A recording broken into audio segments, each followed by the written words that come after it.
first of all, it's Wednesday, May the 15th, 2013.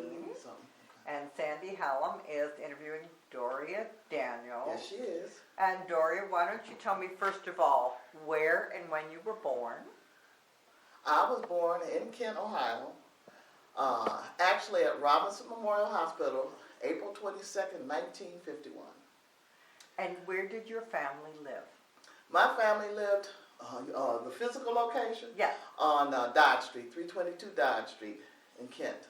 And tell me a little background about how the family came to Dodge Street, your mother and your father. Well, my mother's family moved on Dodge Street. Her mother and father and siblings moved on Dodge Street from Oak Street. My grandparents originally came from Baltimore, Maryland. Oh. And well, my granddad came from Baltimore, Maryland, and my grandmother came from Tuscaloosa, Alabama, and they met in Baltimore, and then they moved to Kent, Ohio from Baltimore because he worked at the railroad. My grandmother did domestics. So they moved from, when they originally came here, they lived, their families, okay, because the grandparents, everybody came. They originally lived in the boxcars on the railroad, okay, and then and they were some of the original members of the First Baptist Church that was up there in downtown area, okay. So to just give you a little bit of history. Now tell me about the boxcars, because people won't know what that means. Railroad boxcars, because when the first black families came into Kent, they actually lived, the men actually lived in the boxcars, and then their wives came in later to do domestics for like the Davies and some of the other Kent original founders, and that's how my great-grandmother got here, okay. So where were the box part? These were They're box on the parts. railroad. They were just and they were on a siding. Yeah, most of them are. See, my dad worked for the Erie Lackawanna, so most of those cars those box cars were right on that. You know where Montgomery Road is? Yeah. That area used to be where black people lived. Because I remember my mother, we would do walks, and we would walk down that area, and she showed me where there's, and I've tried to find it, but there is a well, a pure water well somewhere around there, and they would go there and pump their water. And somebody told me it was still there, but I haven't been able to physically find it. But that's where the original families lived, and that's the history on how our family originally came here. Which years are we talking about? Gosh. How far back? Let's see, they'd have to be this was before the Depression, so it had to be in the area of 1914 to up to 1924, because my mother was born in 1924, and she was born in Kent. Mm-hmm. Okay, so somewhere between that period of time, because I know my dad came here in 1912. And my dad was about the same age as my grandparents, okay, because he was a much older man when my mother married him. Actually, my dad was 67 years old when I was born. Oh, man. And so, okay, now so to bring you up to where, from that point on, how we got to Dodge Street, my grandparents moved on to Dodge Street from living on the railroad. They moved to Maple, and then from Maple they moved on to Dodge Street.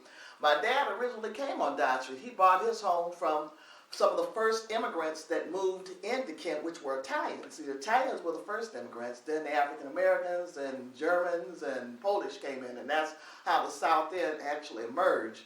And so he bought his home. From the paperwork that I have, and I have the original mortgage deeds. It was, he bought his property from them like 1903 or 1904, okay. And then he started working. I don't know where he had worked before, but I know what brought him here from, he's originally from Demopolis, Alabama. What brought him was the railroad, because apparently was a strike somewhere in 1912, 1913 with workers there, so they had brought people from the South that knew how to work on the railroads, and that's how my dad came here. As a matter of fact, he was what they call a shop hostler, and that's that literally is, they wouldn't name black men engineers at that time, but what he was literally one of the guys that would clean out the engines and drive the caboose I don't know which part of that is, but he would drive that caboose back and forth and get coal. And because I know my mother would tell me that he would go up to Chicago and all these places buying these tokens and things like that because he wanted a baby. And she said he would go to Chicago, New York, driving that caboose to buy his Lucky Charms or whatever. And she said that after she got pregnant, he stopped going. So, yeah, that's the history my mother told me. So, how they got together was my grandparents lived across the street, and my dad had this home. All right, well, his first wife had died. And this is somewhere in the late 30s, early 40s. And my mother, she's the oldest of the Johnson family. That's I guess John Wesley. My grandfather's name was John Johnson, and my mother was the oldest of the Johnson kids. So she went to beauty salon, okay, and she did 2 years at Kent State, and then she went on to beauty school because she was trying to help there was 12 children. She was trying to help all the other brothers and sisters, so she went on to beauty school so she could get a job. When she came back home to live back on Dodge Street, she was going to set up a beauty salon. Well, my dad, now at this time he must have been, let's see, my mother was 19, he was, there's 41 years older than him, so he had to be 60. She told me, here's the story how they got together. She told me that she has a cousin that lived in town, and the cousin was good friends with my dad's first wife. And they got acquainted, and he told my mother's cousin, first cousin, you tell Henrietta if she needs, because that's my mother's name, Henrietta Johnson. Tell her if she needs a place to run her beauty salon, I'll convert my porch. He had an eye for her, okay. And so that's how they got together. She said she went over to check the porch out, and he fixed it up, so she had two stalls, one for herself, and she rented out another stall. And then she told me, he came and propositioned her. She said, my dad, now him being 60 and her 19, she said, now you a single woman, and you here late doing hair, and it's not going to look good for a young woman. She told me, he said, now look, I'm not all that, I'm an older man. He said, and you may not love me, he said, but you'll learn to like me. And so it don't look good for no single woman. She told me she went home and told her mother, okay, and her dad, well, my grandfather didn't like the idea. And there was 7 boys. He said, I ought to go have them boys go over there and beat that old man for propositioning you like that. My grandmother said, no, he's an older man and he'll be good for her. And they got married, I have the original marriage certificate, and I have, photos. So here's this 19-year-old woman marrying this 60-year-old guy. There was all kinds of rumors and stuff. But they must have loved each other because I'm here, and I'm an only child. They never had any other children. She said she had a tubal pregnancy, but they, never made. So I'm the only baby. Mm. And my mother And said, how long? Your father continued to work on the railroad? Yeah, he worked on the railroad 7 days a week. Mm. She said he walked to the railroad from our home on Dodge Street to downtown Kent every day. She said 7 days a week he would walk to that railroad. He worked Sunday through Saturday. And he worked on the railroad until he died. I was 7 years old when my father passed, and he had emphysema. Mm-hmm. So that's the history behind how they became acquainted. Well, that's the one. And she kept the beauty shop. Yeah, she kept the beauty shop. That's what put me through college. Because my mother worked that beauty shop. She remarried to Ben Anderson, the councilman, when I was about 9-10 years old. Kept the shop, worked out in the shop. We moved up the street on Dodge Street because Ben lived further up the street. Okay, he's old man. Mr. Anderson was 31 years older than my mother. She always had older men. So she kept the shop, worked there. My stepdad worked for Lamps and Session, which is the old RB&W now, or whatever it is now on Magador Road. And that's where I, that helped, put me through college. Plus, my stepfather, my original dad, worked for the railroad, so I got the railroad Pension. retirement pension and benefits. And then I got scholarships and also worked myself, because I probably was the first black female campus bus driver. When they first, as a matter of fact, they can probably go back and look at the historical records, but I was one of the first ones that was driving those campus bus. Now, what year did you start? Well, first of all, let's talk a little bit about your going to school. You must have gone to Holden. No, Holden wasn't there. I went to South School Elementary. That's right. The old rec center is the gymnasium of the South School. That's where I went to school. And what was school like in those days for you? Well, I had a good time. We didn't. That was a small school, so there wasn't much room in the gymnasium. But I had good experiences with my teachers. Mr. Hill, Ms. Yaki was my elementary school teacher. Glanzer. So I had good experience with teachers, and I was a good student. I didn't get in trouble. I didn't get in trouble until I got to David Junior High School. Oh. But I had a good experience. And there, the teachers, really were, they were stern. Mr. Hill was rough, okay. They were stern, but you knew that they cared about you. Right. And so I had a really, and Miss Yaki, I just loved her to death, She was our elementary school first grade teacher. So I didn't have any. And plus, parents were different too, because my grandmother, when my mother couldn't go up there, my grandmother came up. So that was another thing that kept me in line. I had some cousins that were a little rough, and they got literal spankings, but they never had to take a pat on me. Now, at that time in Kent, in the 50s, it was still pretty much a red-lined area, that if you were an African American, you were living in the South End. Yeah, everybody. People, you really couldn't buy a home somewhere else. Well, if they could afford a home, they bought their homes on the South End. Right. So most of your community, the church and everything, Was right there in the South End. was right there in the South End. Right, exactly. And was the Italian community still They there? were there. They were. So when I grew up, it was heavy Italian, and German, very heavy Italian, because all of the grocery stores were still owned by Italians. The Montonis, the Sicconis. Ferrara? No, let's see, Montonis. So there was another one. Can't think of the name of it. Right on the corner. Let's see. Well, Ciccone married into a family, and he had a grocery store too on the corner of Dodge and Franklin.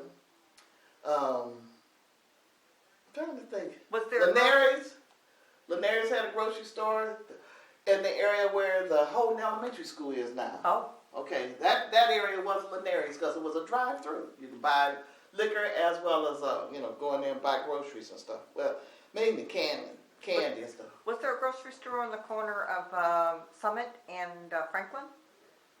Where that little... oh yeah, Summit and Franklin. But see, when you got down to, let's see, on Summit and Franklin, let's see, Summit. Where's that, they have kind of the used stuff. All right, now see, there was a grocery store on the corner, I'll say, that is Franklin. Yeah, Summit and Franklin is further down. Because see, that got beyond the South End. That's where the South End was actually starting. And I forgot the name of those people, but there was a grocery store. Because come to think of it, my mother told me that was a grocery store. And as a matter of fact, across the street from there was the first black church.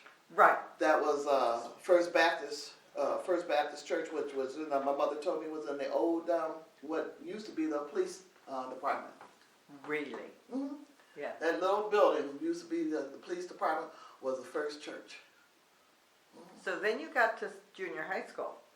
I got to junior high school. I did all right, but being a tall girl, I got picked on. They make everybody tells you that because you're tall and stuff, you're a bully. But no, I got picked on. All right, and being an only child, being independent, and not having any brothers and sisters, You know, I knew how to take care of myself. Mm-hmm. So I spent, you know, quite a bit of time in not so much in detention, but in they would make me go in the study hall.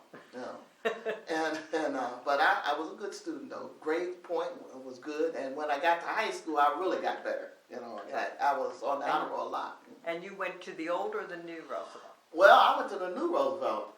The Davie Junior High School that I went to was my mother's high school. That was the Roosevelt that she went to. Now it's an elementary school. I mean, they have really utilized that building well, because it's gone from Roosevelt High School to Davie Junior High School to, I think it's Davie Middle School or something like that now. Davie Elementary School, that's it, yeah. So no, I went there. And so you went to the new Roosevelt? I went to the new Roosevelt High School. Of course, they've got all the other extensions now.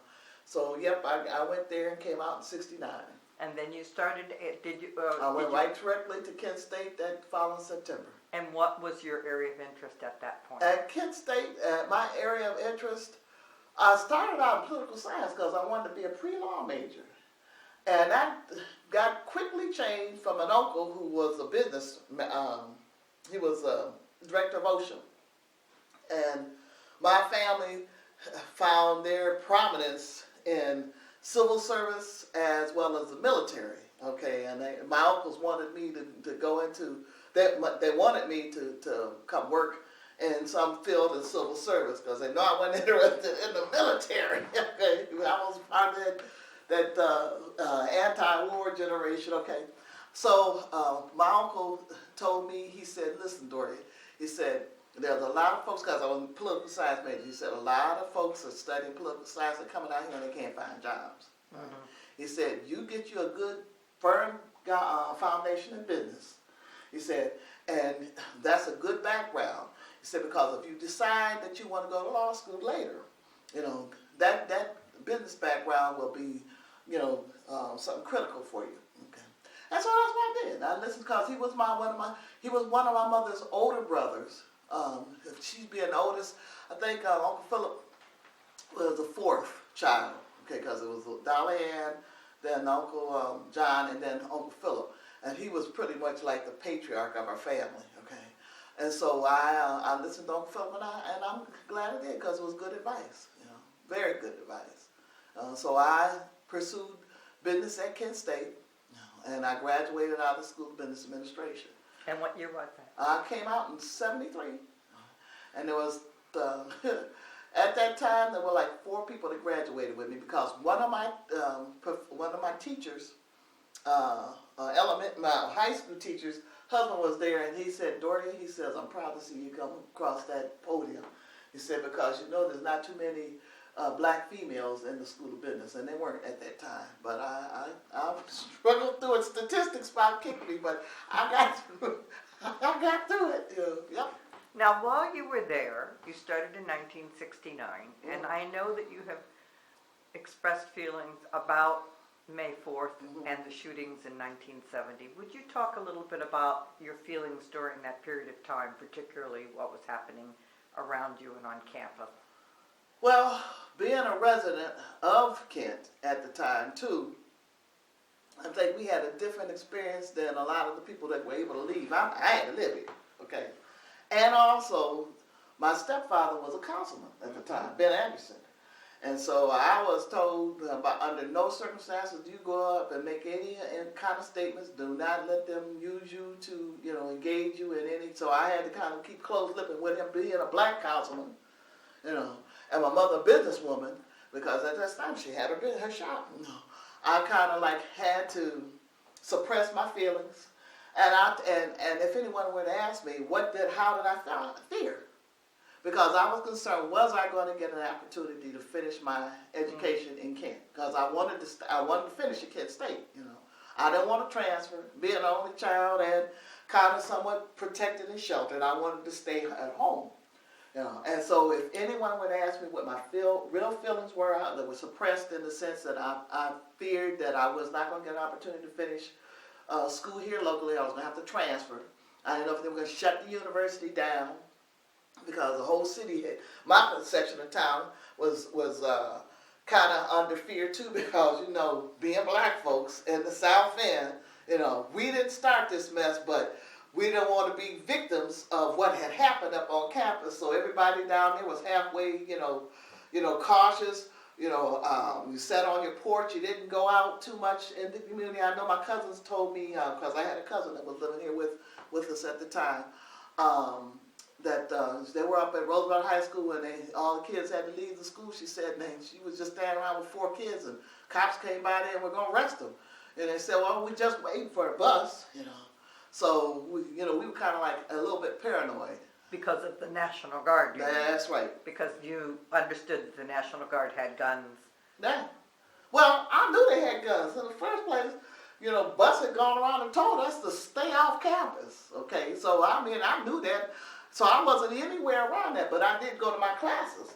And I went to my classes because I had to pass the National Guard to go to my classes in the biology, and I wasn't about to miss them because chemistry and biology were not my best classes, okay?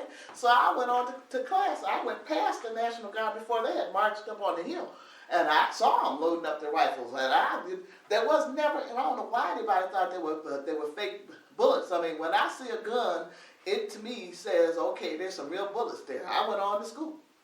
And how we found out that there's something that happened was when a couple of guys came in there with shirts that were bloody, and they wrapped some kind of black band around them and said everybody needs to leave campus. There's been shooting up near Taylor Hall, and so the professor dismissed. It was a biology class of about 100 and some odd students. So we all left the hall, and everybody was wondering how to get home. But the good thing for me is where the chemistry and biology building where it was right on Summit Street, and all I had to do was just go to Summit and then cut down Morris and go to School Street. And as I was walking trying to go home, my mother had already sent people up on campus to look for me. She knew where my school was, and they found me and brought me home. Some guys from Alpha Phi Alpha fraternity who were students that lived in my dad and mother built a apartment on top of the shop, and students lived up there, and she had sent them up to come get me. And she was afraid. Yeah, everybody, Because the other thing, she knew I was outspoken too. She said, go up there and get Doria, because I know if anybody's up there raising hell, she'll be up there, So, and that's why even more so that I was checked. Because even though I wasn't engaged and involved, and I am outspoken, that kind of scared me a little bit. Was the feeling in the South End, were there people who were afraid when the Guard was brought in, even after they saw the damage downtown, or well, what was the feeling that weekend? I know they were, but you know what? I didn't go downtown. I didn't go anywhere that near downtown. Mm-hmm. And as a matter of fact, other than seeing what happened to the ROTC building, I was not engaged at all with that portion of what had happened. Because I had already been told by my parents, do not go down there. Do not go anywhere near there. And with him, like I said, serving on city council, I knew better. I didn't go downtown. Now, you said that later you were talking about the feelings that you realized with the choir and some of the things about. Well, see, I'll tell you, it was like this has been something that's been suppressed for years that I never had dealt with. And it finally registered to me when I was watching The Voices, that my whole purpose for starting the choir was an outward expression of how I was feeling. Because what had happened was the kids, these were younger kids. I was 18, 19 at the time, and they're kids like 13, 14, 15. And I noticed how crazy, they're like just aberrant, unnormal behavior. Of kids in my local church, and these were kids in my local church and in the community, because the kids that I had got were from a multitude of we had like the Baptist church, we had the Methodist church, a Holiness church, and a couple other kids that weren't even in the church, but they lived there in the neighborhood, because like I said, at that time everybody was in the South End. And I had just noticed how these kids were just acting crazy. After the shooting? Yeah, well, it was during really that after, period of time. yeah, during that period of time. So, and I just I didn't connect at the time, okay, that all of us were expressing our feelings as a result of the May 4th, but just didn't have a vehicle in which to say it. So at that time, when I saw all these kids, because they would be playing these loud boombox and acting crazy, coming down the street and stuff like that. And so what I did is I said, hey, look, you guys, let's do something together. Because they like to dance and they like choreography and all that. So that's how I literally formed the choir, not realizing until I saw voices that this was an expression of what I was feeling and these kids, what they were feeling too. So when did you actually begin the choir? The choir started, that fall.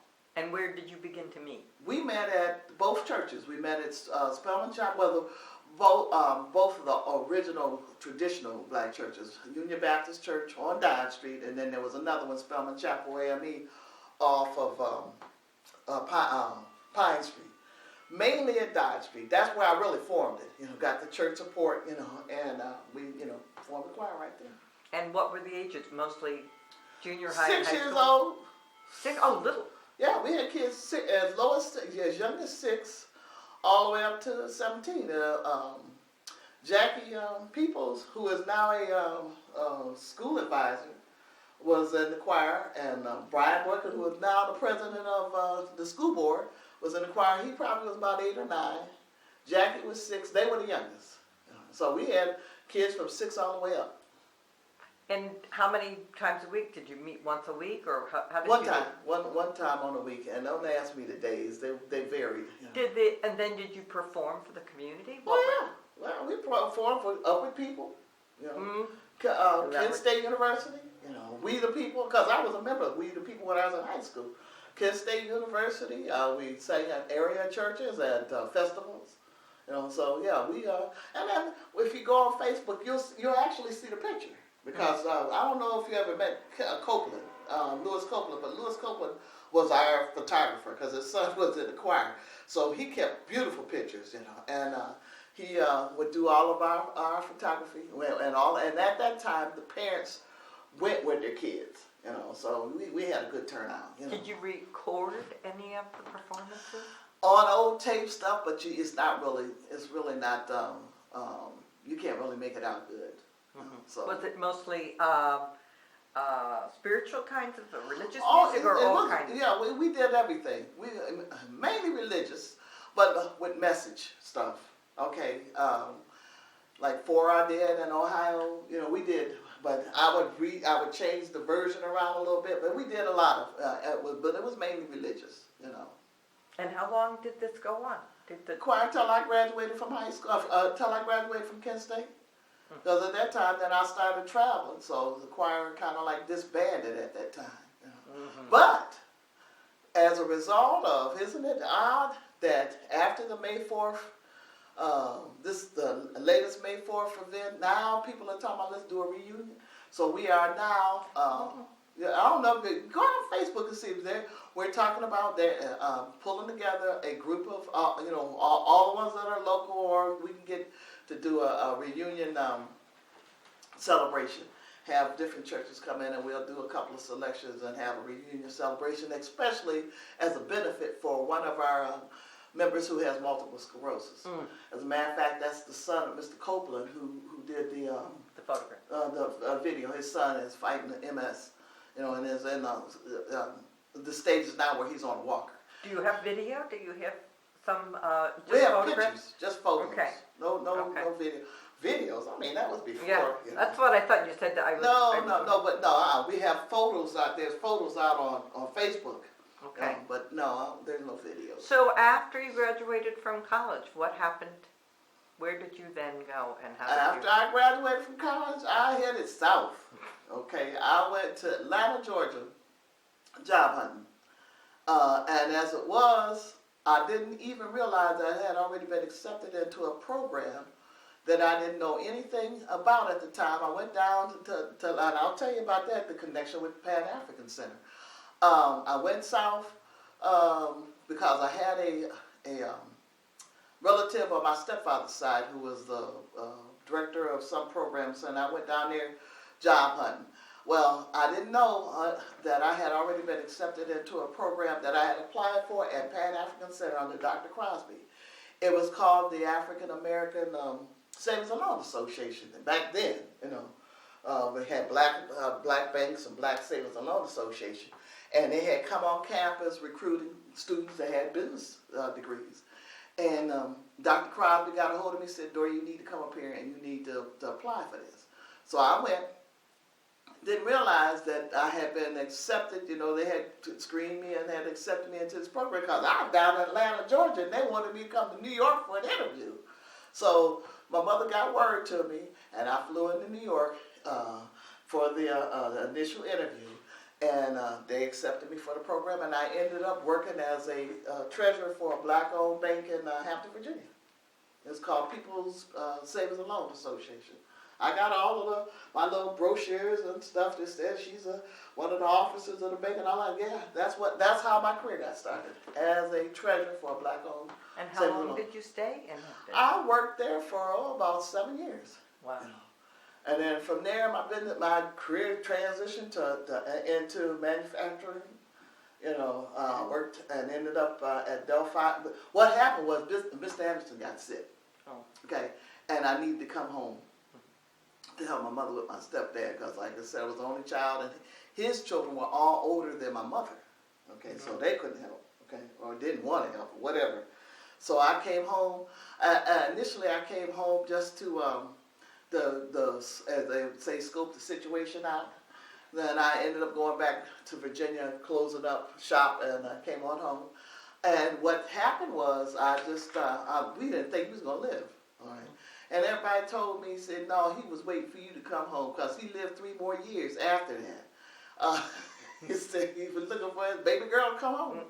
So I worked temporarily for a temporary agency at Little Tykes. Oh, yeah. Okay. And that's how I got into manufacturing, working there in the factory. And when they realized that I had a college degree, I got moved up into what they call logistics planning. And from there, that's how the manufacturer always was in business, but just went from financial side of business to the manufacturing side of business, and that's what brought me into manufacturing. And you enjoyed that? Oh yeah, loved it. You should be mentoring young women at the business school who we need. Well, I'll tell you what. When I got while I was at Little Tykes working there, I had an opportunity. I forgot her name now. That I went up and did a speech at Kent State University in the School of Business, and it was to it wasn't just to black women, but it was to the whole school. And I have the documentation because I'm a document freak. Okay, I keep records of everything.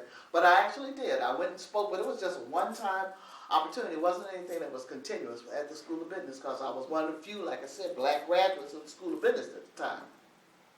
And I'm open to doing that. It's not an issue. But I worked there, and at the time that I came to Little Tykes, it wasn't easy, because there were no black people working in the office area.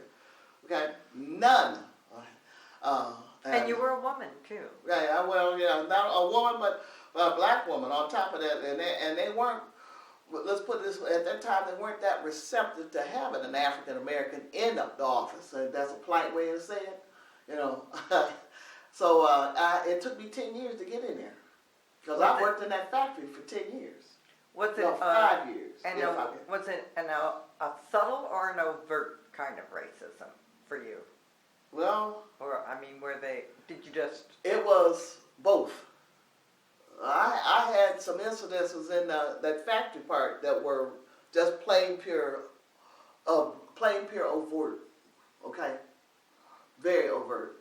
And I even had, I hate to say it, but I had the president of the company say, if everybody wanted to be in office, who would work in the factory? Okay. So he knew that you wanted to aspire to something better. better. Well, I knew I had that. And the person that I was competing for the job didn't have a college degree, but they had already told me he had a job.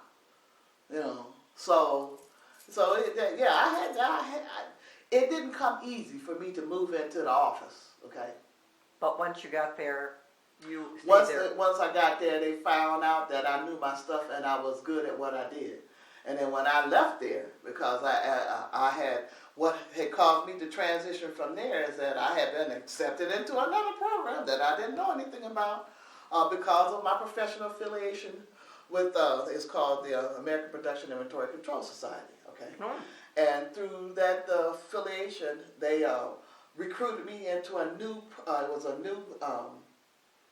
it's called SAP, Systems Application Processes and Data Management, a German software that Apex had endorsed for manufacturing information systems the intent was to marry, to put it in the simple terms that I understand was literally to marry finance, manufacturing systems all together so they communicate, because a lot of companies had independent systems that none of them talk to each other. You know, you find that in government now, where you got one department here and another department, and they don't have integrated systems that cross over. And that's one of the things that the president's working on with medical records and coding.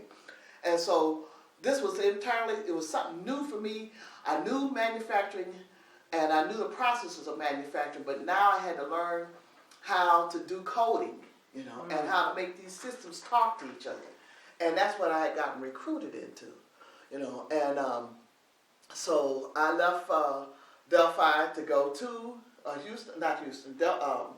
Dallas, Texas, to train for this position with a information systems company that had strong manufacturing background, and it was called, at that time I went to, was called Computer Sciences Corporation. And that's where I did my career. And I literally was a consultant. You know, and I did projects at Rolls-Royce in Montreal, Quebec. I did projects with John Deere in Waterloo, Iowa. Russia. I had a chance to go to Moscow and do some stuff with General Motors. So I did a lot of traveling, you know, and there were very few blacks and very few women, you know, and it was tough. I mean, the training was a 6-week intense training. There were like 90-some people that trained, and I think 14 of us graduated from the program. You know, and you had to get certified in it. So, and that's where my career took off, and that's what I did for the last 20 years until retirement. And here you are, Yep. in your hometown again. Yeah.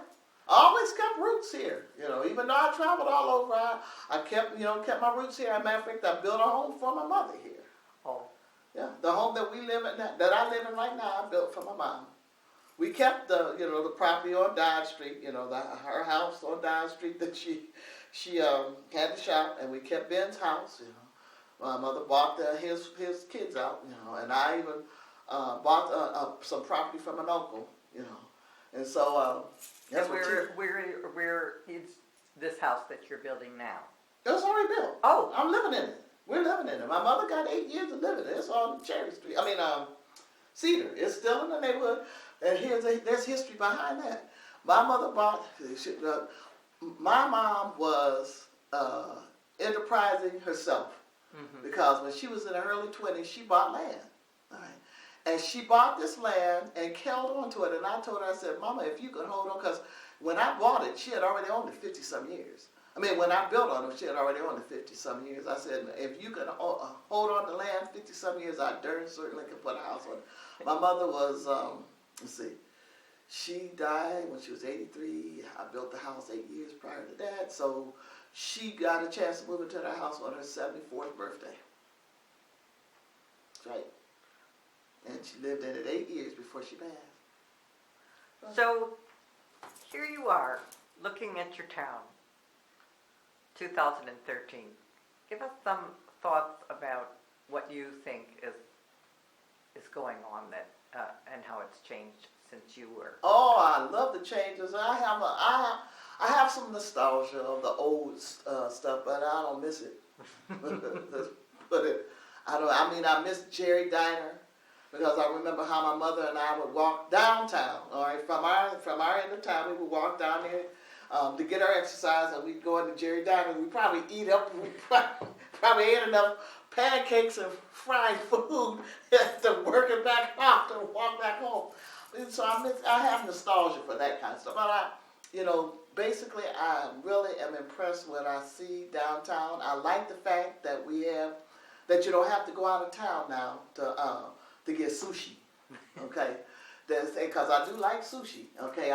Some people wouldn't think I can't. And here's the thing: it's not. I can't eat fish, or seafood. But I like the cucumber, the cucumber roll that's got just cucumber, and I can do some shrimp, But I like the fact that we have a variety of restaurants that we can go to, that you can go downtown and you can just sit somewhere and just look at the sights, the scenery.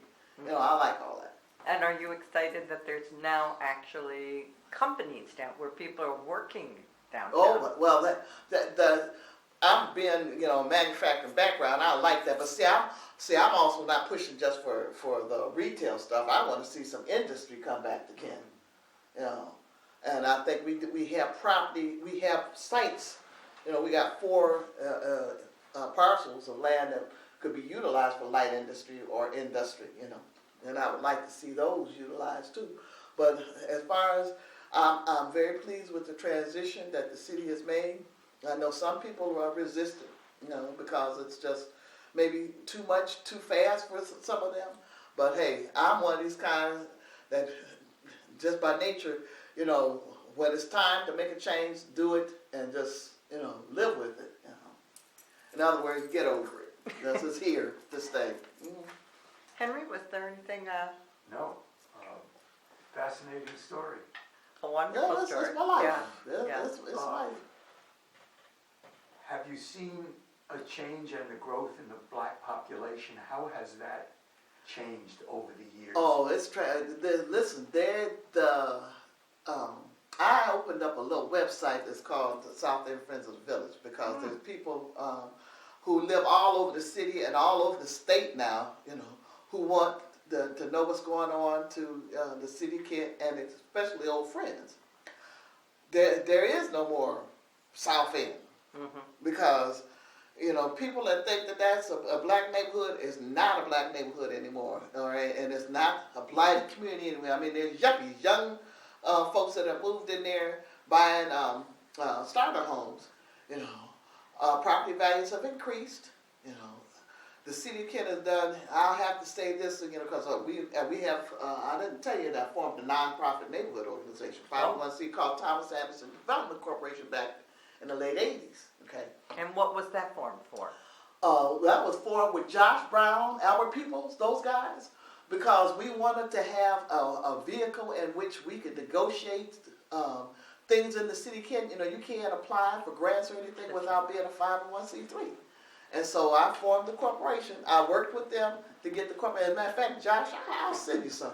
Josh designed the logo. It's called Thomas Anderson Development Corporation. How the name came about is after Reverend Thomas, who was the minister at Union Baptist, and Ben Anderson. Some people wanted to call it South End, but we didn't want to have a name tag, to the South End. So we named it Thomas Anderson Development Corporation.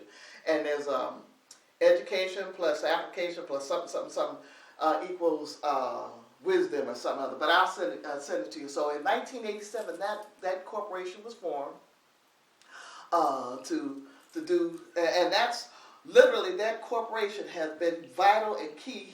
Community Development Department will even tell you because we were able to go out and provide them with information on blighted houses, on places that need to be torn down, provide them information, and they awarded us a grant. I have the documentation on that back in it was 2006, $150,000 non-revolving grant for what they call the South End Housing Improvement Program. And this was under Charlie. This was when Charlie Bowman was still Community Development Director. And as a result of that work, we, I guess the South End was one of the first to be able to tap into that neighborhood stabilization program and the NSP money that gets some of these properties tore down. The 6 or 7 of those houses have been torn down, and one has been rebuilt by Family and Community Services right there on the corner of Pine and Elm Street. If you go down there, you'll see it, big old sign, Family and Community Services. And that was but because of the work that we did with community development, Bridget Sussel will tell you all this, you know. And that revolving loan is still, that revolving grant is still there available too. So I've been involved with a lot of stuff, you know. It wasn't just the community youth choir, but then the Thomas Addison Development Corporation too. And the corporation is still active and still alive. You know, a lot of the old guys have died off. My mother was some of the original members. Fred Thomas Jr., you know, was one of the original members. Mr. Josh Brown and Albert Peoples, all those guys have died off. But we got a younger generation of folks that aren't even aware of the organization, but they're involved anyway. Okay, so yeah, we did that. It's good. But as far as to get back to your point, is that now, folks, if you really want to know where the South End has gone to, it's the Silver Meadows, because there are more African American families living up in the Silver Meadows area than there are in the South, the traditional South End section. You know, they're all over everywhere. But there is no one organization, obviously, that everyone belongs to anymore, because the churches are all spread out. Well, the churches are all spread out, and no, there's not really. And the question is there a need? Okay. Good question. Yes, I think because you need to maintain history, but there are folks out there like we have the NAACP, and I actually had somebody said, okay, well now you have a black president, why do you need the NAACP? I mean, come on, you know, people if you forget your history, you know, then you're subject to repeat the same mistakes. So you can never lose your history or your identity. I learned that from my Jewish friends. You know, I learned that from my Jewish friends, who, by the way, I love dearly. Okay, you know, I've got strong ties with the Jewish community. You know, because my church is in an old synagogue up in Cleveland Heights. Oh, I know which one that is. Okay, all right on Mayfield. Okay, so nope, there is no South End. We're dispersed. We're all over. And one of my concerns is that these kids are losing history. And if you don't know your history, then you are subject to doing stupid stuff, because when, you know, like, what kept us kids together, my generation, is that we knew, number one, we knew what we came from. And the second thing is that we knew we were going to be accountable to somebody. You know, and I knew my history because, see, I have a cousin who's a historian and has traced our family roots all the way back to the 1700s. You know, I have a cousin, and I can send you the information on that, who, I forgot his name now. So the original family came to... The original family, on my mother's side, her dad's people are from West Point, Virginia. And their roots are from. We have a cousin on that side of the family who has actually documented and has historical records that go all the way back to the 1780s. All right, and they know that they have a great grandfather who fought in the American Revolution with the French. And I could pull all that documentation. I just can't think right now. But when I was inducted into the Kent City Schools Hall of Fame, I brought it up and made a statement about it then. But I have all the records. So there's a long history, and you're absolutely right. Yeah, history on both sides of the family. You know, not so much as my mother's side, but a long history on her father's side. And you don't even want to know all the history on the father's side, because there's some stuff that we don't know that's buried and hidden, you know, because he changed his name and a whole lot of stuff. Okay. Mm-hmm. And Doria Daniels. So where did the Daniels? Oh, my dad's side, Eli Daniels, the one who propositioned my mother. Okay. So he was from Tuscaloosa. No, he was from Demopolis, Alabama. And as far as I know, on his side, he was, that was the original slave name. Oh. Right. From Alabama. Right, that was the original slave name. He didn't change the name. You know. And he had an older sister. You know. and an older brother, but I didn't meet any of those because by the time I was born, a lot of those people had died off. I met one sister in Tuscaloosa. She was living in Tuscaloosa, Alabama at that time. And I did get a chance to meet some second cousins that still live in Demopolis, Alabama. But other than that, I don't know. And how that history came about is because, I don't know if you remember Lily Smith. Oh, yes. Yeah, Lily Smith was a friend of mine, a good close friend, and her mother is a historian. And I was telling Lily, they're from Whitfield, Alabama, which is not too far from Demopolis, Alabama, where my dad's people originated. And I was telling her that I was trying to find some of my relatives on my dad's side. So Lily's mother got busy and started pulling her connections, and she found a lady who was in her 90s that lived in Demopolis, Alabama, and went to the only black church that was there that had, a grave, a cemetery. And they went out there and actually found the grave of my aunt on my dad's side. And so she said, "Will you have her when she she gets a chance to come down here?" And I did. I went down. I actually went down with Lily's mother. Lily's mother was here visiting, and I actually took her mother back to Alabama. And we went over and met this lady. And then in the course of me talking with her, she had mentioned, she said, "Well, I knew that Liza, that's the sister's name, Liza Mitchell." She said, "I knew she had a brother that had moved somewhere up there in Ohio. And I don't remember his name, but I know he would send money to her all the time." And I'm thinking, I said, "That had to be my dad. He's the only person that would have been sent." And she said, "Well, all I know is that he was a big man." I said, "Well, that's my dad because he was tall. He was like 6'4". And that's how I found. And she said, "Well, he got that woman has got grandkids, and that's how I met my cousins, in Demopolis, Alabama." You guys, if you keep me going, you'll be finding a whole lot of history out. But yeah, this is